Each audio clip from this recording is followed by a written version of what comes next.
Tony, I know you weren't happy necessarily with the way the fight ended and the stoppage and that sort of thing, but you could see your disappointment. But now you've had a chance to kind of cool down a little bit, think about it. I mean, what are your thoughts at this moment?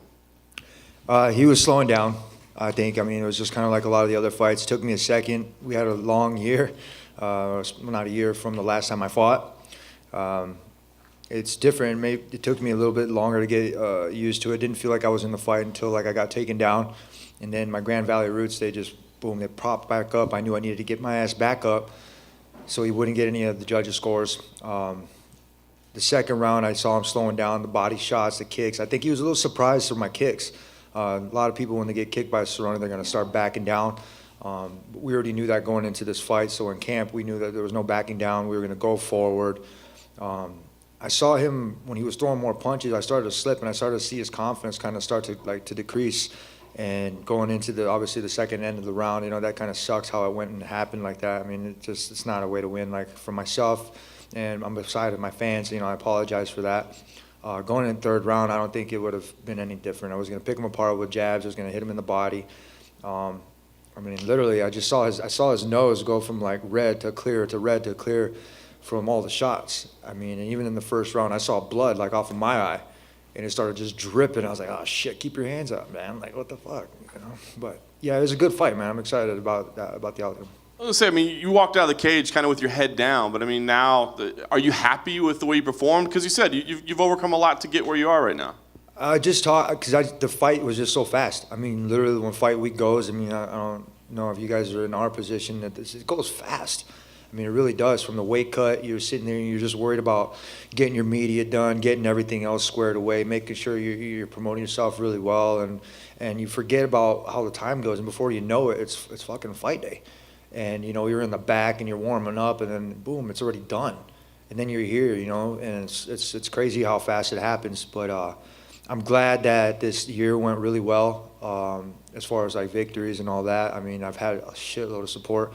I know I was kind of a dick to some of the guys over there, but literally, I mean, when I say that, the F you to people that ask about, like, how I'm doing, my fans know how I'm doing. They really do. My true fans, they know how I'm doing. You guys know how I'm doing. I grew up with half of you guys from The Ultimate Fighter. I mean, seriously, since 2011, put in my time here. I'm kind of old now. I mean, and it's funny to me because that I've continued to grow, and not only just that, I've seen the changes in this sport. I've seen it go from Spike, I've seen it go to Fox to now ESPN, and it's just getting better. And the fighters stopped looking like NASCAR, having all the stickers and everything out there, and they started looking cleaner, like boxers.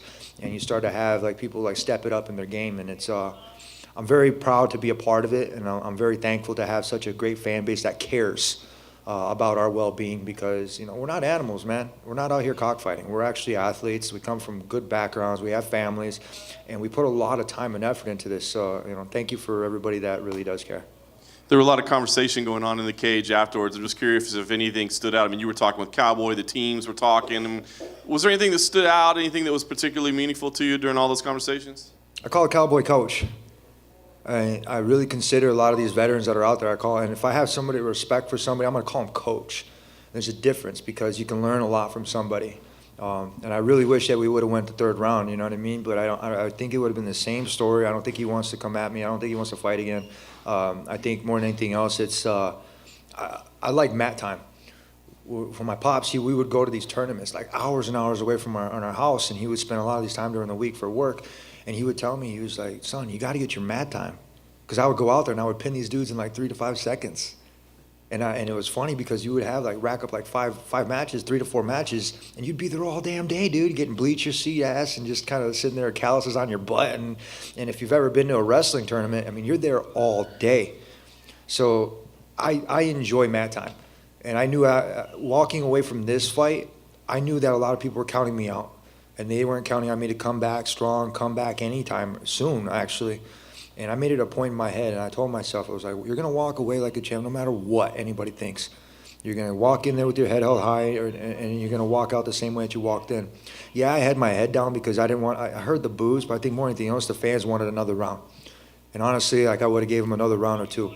And if you would have brought somebody else in there, it would have been the same fucking story, man. I would have bled all over the place. Because I know on my Sunday morning, that's one of my favorite songs called Sunday Morning. And it's by Chaos, and it says the same thing. I can't wait till Sunday morning. That's when you wake up, everything's done, and you're sitting there and you're hugging your family, and then you're just kind of enjoying, you're recapping all the fight, you're recapping all the interviews and the pictures, you're looking at it, and you're like, yeah, that was fucking fun. Immediately after, you said you'd be open to a rematch, you'd be open to Conor, you'd be open to a title fight. If you got to call the shots, which one of those 3 scenarios makes the most sense for you? I got 12 fights in a row, man. I should be calling the fucking shots. I mean, I've had my title already. I mean, fuck, everybody else needs an eval. It's kind of funny, but I don't know what else I have to do in this division to keep after it, man. I mean, like I said, it's a round-robin tournament, but I'm tired of it, man. I'm here to stay. I am the fucking champ. You know, I don't have to go on and refurbish a lot of that stuff. You guys know what I'm about. You know I'm about the business. You guys know I'm about learning and growing. And fuck, man, if Dustin Poirier don't do it, I'm gonna do it, man. Tiramisu needs an ass whooping. It needs 2 to the stomach from me. And if it's McNuggets, you know, for money fight or whatever, I mean, literally, he's an athlete too. I know the division misses him inside here, you know what I mean? I'm pretty sure he misses the fight game too. I mean, seriously, we need to see these fighters keep coming out here and representing themselves in the sport, because that's why you fucking got in it. Like, you're an athlete, man. Keep coming back. I mean, when it's your time to retire, go and fucking retire, man. I mean, seriously. But if you've made a name in this sport and you're able and you're within the age limit, fucking keep competing. And I really want to keep doing that. I want to keep representing myself and my team, my family, and I want to keep winning. What sounds better than 12, 13? But it sounded a hell of a lot better with a title shot and having that 13 victory. Last thing for me, Tony, will you keep yourself ready for Abu Dhabi in case something happens, or do you feel like you deserve a full camp if you're getting ready for a title fight? I'm going to go back on Monday and hit some cardio. I mean, I got a couple stitches in my eye. We're going to wait until those heal, I guess. And I'd like to post some more sparring videos. I think you guys I haven't sparred in years. I think I've told you guys that, right? I haven't sparred in years. I can't tell you the last time I sparred. Everything's about timing, it's precision, and it's about doing the drills that are really there. I really, really want to compete more now. I really do. I feel like that I'm not even peaking yet. I feel like that I'm competing with the best of them, these 20-year-olds that are doing sprints with me. I'm faster than them. I'm running further than them. I don't feel like Superman, but I feel like I'm just getting better, man. And not even like wine, dude, because that stuff gets stale too. So, I mean, straight up, man, I really want to just keep getting better, and I want to see how far I can take this mixed martial arts thing, man, and really, really, really hold on to that title for a fucking long, long time, man, and represent my country really well. Tony, right over here.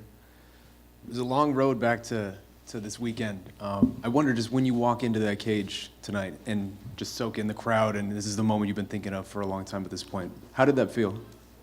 Good. It felt really good. I try not to, what was it? I think Pat Barry told me, it was funny, if you start singing your opponent's song, you're doing it wrong. Or you start clapping for yourself, obviously you're going to lose. Or you start walking out to Eminem songs, no, nothing to Eminem, but there's a lot of these stipulations and stereotypes that go into like the walkout.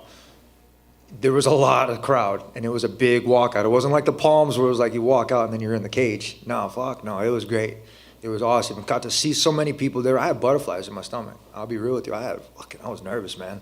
I was in the back. They told us 5 minutes, and I broke a sweat, lost it. 5 more minutes, Turkish. Oh, shit, all right, cool. And then it ended up being like another 2 more minutes, and it was kind of like funny. I was like, all right, fuck it, whatever. Started listening to some music, and I was like jamming. I even watched a music video, and I was just kind of like dancing with it. And throughout the walkout, I could just see how many fans were just amped to see me walk out. I mean, that's incredible, man. You don't get that in the gym. You're like walking to the gym, you're like, hey, slap hand. Oh, shit, there's nobody here. Nah, man, and then it's an immediate, like, just boom, and it just hits you like a fresh breath of air. And you're walking out and you're hearing your song and you try not to force anything like dancing or doing anything else like that. You heard Cerrone say at the open workout, I'm not going to break dance for you guys.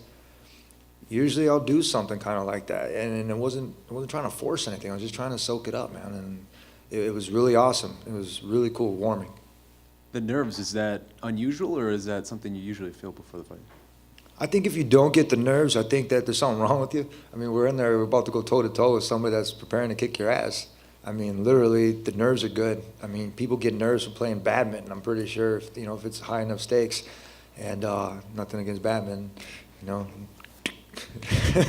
but it's the fight game. And we prepare as much as we can. I mean, like I said, it's been a long year. I had a lot going on. And I didn't know how anything was going to go. I really was a short notice fight, and this dude was coming off of nice victories, man. So, you're a new kid. I mean, literally, you got everything on top of your plate right there. That's gold. So to compete with that, I mean, literally, your goal's got to be just as shiny, and that's how it was. Once you're in there, it felt like started finding your momentum, finding your rhythm, and then by the second round, you were rolling. What was working for you in there? Jabs, body shots, kicks. I think he wasn't. I utilized these kicks. My coach's Muay Thai is dope, dude, and we can count on my jiu-jitsu, which is awesome, and then my boxing, my movement within that. I mean, like, I put together a fucking solid team, like a really solid team. I don't have like a bunch of training partners. I have the right training partners, and when we all come together, it's all about business, man. It really is. I mean, this is a business. This is entertainment. But if you don't take this shit seriously, your ass is not gonna win, and you're gonna get hurt. And you know, my grandma told me, shout out to my grandma in 805 and all my family out there too in the 231. But she always tells me, get in, get out, mijo. I mean, literally. And I met Cowboy's grandma too, and she said the same thing. She's like, you know, I know you guys have to do your job, but and she gave me a kiss on the cheek, which is fucking awesome. It was hard to go in there and to fight somebody that's really genuine and nice like that. But this is a gentleman's sport. We're out there, we're here. He's a horse, or he's a cowboy, I'm a horseman. We're here, like old school Tombstone, man. We're here to clean up the streets. So, Like you said, 12 straight wins. Only 5 other men have had longer win streaks in the UFC history, and they are all very long reigning champs. Does it almost feel like you've become sort of your own separate entity with, aside from the belt, like this sort of boogeyman, to use? you should see the inside of my jacket. It says champ shit only. My tailor's pretty cool. I didn't look at my suit until the game day, and he remembered my size and everything. I got surprised with the suit, and it's those little things like that that make a huge difference. And that's when you stop worrying about the numbers, and it starts to become letters. It starts like, you know, like the MCM, like all that kind of stuff. And I couldn't tell you what my record was. I really couldn't. I forgot how many wins I had in a row. Not to be cocky, but it's just I just fucking don't care. I don't. I mean, I look at that belt and I carry it with me during like media day and all that kind of stuff because I'm proud of that, man. I won it. I mean, literally, and I haven't lost it. To me, I haven't lost it. I got to lose in order to lose that shit. If I would have lost tonight, I would have bought Cowboy a fucking belt. You guys understand that? Like, that's the kind of guy that I am. I don't care what anybody else is fucking doing, but that's me. So if I'm at 12 fights in a row and there's those people that are like that, I'm not going to look at that because I want to keep going. I want to be on the Hall of Fame. And how do you do that? You keep fucking winning. You keep putting your nose to the grindstone. You keep doing the damn thing. You don't worry about that other bullshit. It'll come with it. Then last for me, you mentioned open workouts.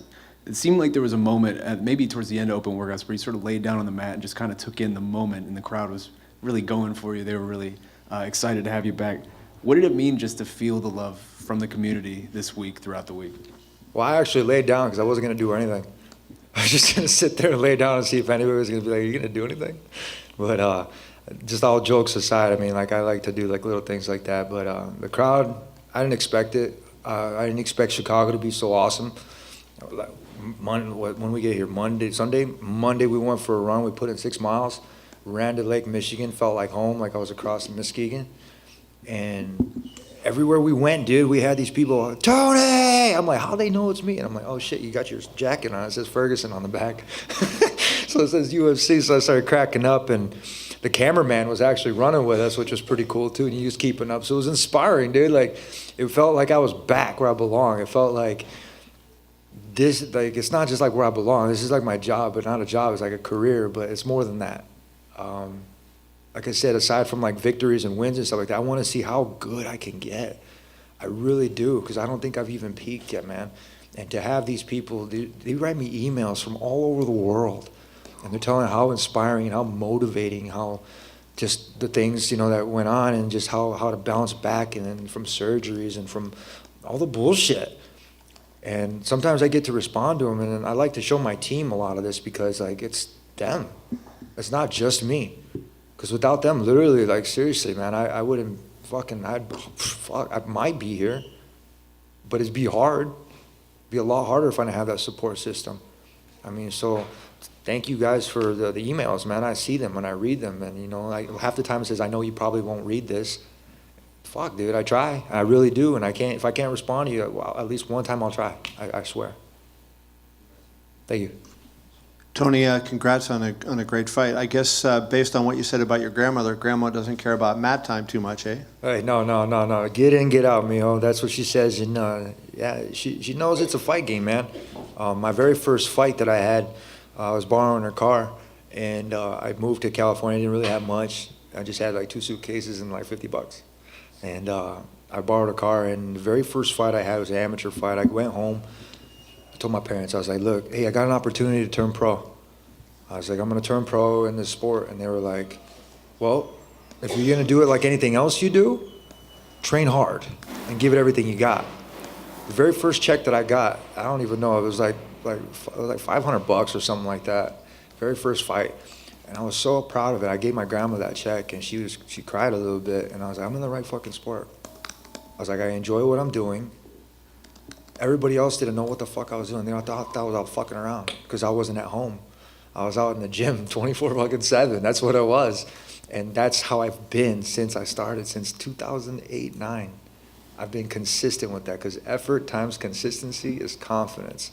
And the only thing I've been building in this sport is confidence, straight up. One of the things it seems like, I don't know how many guys it is, but maybe your last 7, 8 fights in a row, you broke everybody up. I mean, broken noses, cuts on their forehead. What is it about you that does so much damage to your opponents? And do you think when you see blood that it makes you a little more vicious in there?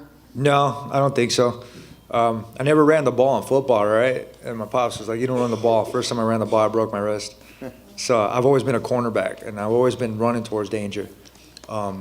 When you see your opponent start to break down, regardless if there's blood or not, and in wrestling it's the same way. You see their cardio start to decrease. That's when you got to put the pressure on. That's when you put that aggressiveness in, and it's not about like the Bruce Lee or the BJ Penn.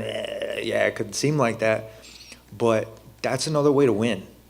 I mean, I got cut too, so I had to keep my hands up. I already immediately knew that. As soon as I saw the blood start to drip, I was like, fuck, he's gonna go after that. And it's just like, I mean, yeah, you said it, if you smell blood, you're gonna go after it. More than anything else, it's just like a target. Boom, you're just gonna be like, boom, I'm gonna start picking at it. Make it better. Boom, boom, boom, boom, and then go somewhere different with it. And unfortunately for my opponents, I got sharp-ass elbows. My kicks are getting better. I gotta thank my coach, Coach Billy. He's badass motherfucker, man. You know, the Muay Thai that we've done, nobody realizes the shit that we go through for that stuff, man. And there's a lot that goes into it. And Tell us a little bit about what you go through then. oh, shit. A lot of bag work. And my coach has got a full-time job. I mean, like, all my coaches, they got pretty much full-time stuff. So if they can't make it, I ask them for drills. I'm like, hey, can you give me a couple of drills so I can do this stuff? And they know I'm going to fucking do it. They know I'm going to go out there and I'm going to bust my ass and do that stuff without them being there. I don't mind training by myself, but this camp, I had my buddy Vic, he was there, and he was in the military. And there's a lot of military people that I have a lot of support from, and I have to think of myself the same way. I have to go out there and do it with professionalism. I have to make sure I do it and I get home safe. And that's the biggest priority that I have, is to make sure that I can make it back home to my wife and my kid. I could be doing a lot worse stuff, man. And we're in a sport, and I'm very fortunate to be able to do what I love. Your ring, is that anything in sports related? Is that a championship ring of any kind that you're wearing? It's a state championship football ring for MCC. And you were a key contributor? I was a cornerback. I was cool. I did all right. Were you as good as you were a fighter? I'd like to think I was a good athlete, still the same athlete. I haven't stopped, man. I'm a crusader. You know what I mean? And that's it's fun, man. It's something I've learned to be able to do, and I've had great coaches. I keep in contact with a lot of my coaches, and they always say the same thing. And I've been fortunate that all of my coaches said, they were like, if I can't get you to that certain spot, we're going to make some phone calls to get you to that next person that can. That's not selfish. That's unselfish.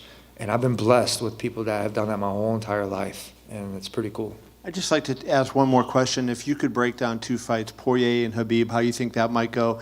And then yourself against Conor. If that fight gets made, that would be a fascinating fight. How do you see yourself matching with him? First question with Dustin and Khabib. I see Dustin, he plays a lot against the ropes. I mean, he does a lot of boxing. He's got some good hands, but the kid needs to get his back off the ropes. At my academy, I have a full 20 by 20 canvas, but I don't have any ropes around it. And I do that for a reason, so I don't get on my back on the ropes. Once you get your back against the cage and you start doing that, Khabib's going to put that pressure. He's going to take you down, double leg you. He's going to mount you like that dummy, and he's going to play smash and grab. I mean, that's how I see that playing out. If I were to fight Khabib, I guarantee you I would throw him from his feet to his back and beat him like in Sambo, like a 5-point move in wrestling. That's my background. So as far as even McNuggets goes, I would love to stand toe-to-toe, go with that dude. I respect him as an athlete, as a person. He's kind of a douche. But, I mean, it's improper 13, man. Literally it is. And I got an attitude, and I have a different agency right now, which is great. There's no conflict of interest. That's number one. And number two is I'm here to kick some ass, man. You know, I ran out of bubble gum. But we're here to do business. Thank you.